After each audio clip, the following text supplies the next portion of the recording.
तो अभी जो विषय बात हो रही थी, थोड़ा सा व्यवधान हो गया था, तो हम लोग क्या कहेंगे कि क्या ये इसका प्रारंभ अंतर्राष्ट्रीय विधि 18वीं शताब्दी में हुआ? क्या 200 साल ही पुरानी है बस ये विधि? तो अगर 200 साल पुरानी है तो हम लोग के लिए इतना बड़ा महत्वपूर्ण ये विषय नहीं होना चाहिए। लेकिन जब हम इसके सार्थकता के बारे में बात करते हैं तो हम ये अवश्य कह सकते हैं, ये कहते भी हैं कि मात्र 200 वर्ष पुरानी व्यवस्था है या ये एक कानून है।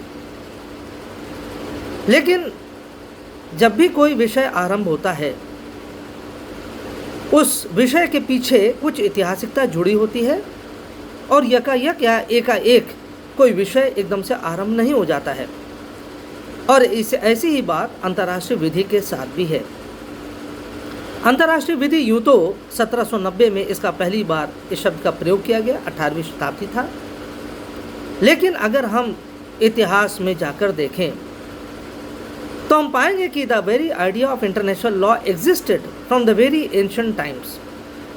बहुत ही प्राचीन समय से ही अंतर्राष्ट्रीय विधि का एक विचार जो था वो बहुत पुराने समय से विद्यमान था। अब अंतर्राष्ट्रीय विधि के नाम से नहीं था, लेकिन विधि का स्वरूप था।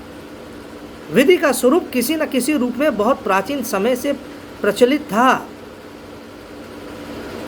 अगर हम इसकी अगर हम परिभाषा के रूप में जानना चाहें अंतर्राष्ट्रीय विधि क्या है, तो परिभाषा के रूप में हम इसको यूँ कहेंगे कि वो विधि जो पूरी अंतर्राष्ट्रीय विधि का नियमन करती है, संचालन करती है, उसको हम कहेंगे अंतर्राष्ट्रीय विधि। That law which regulates the entire international system, in very simple terms we can call it international law.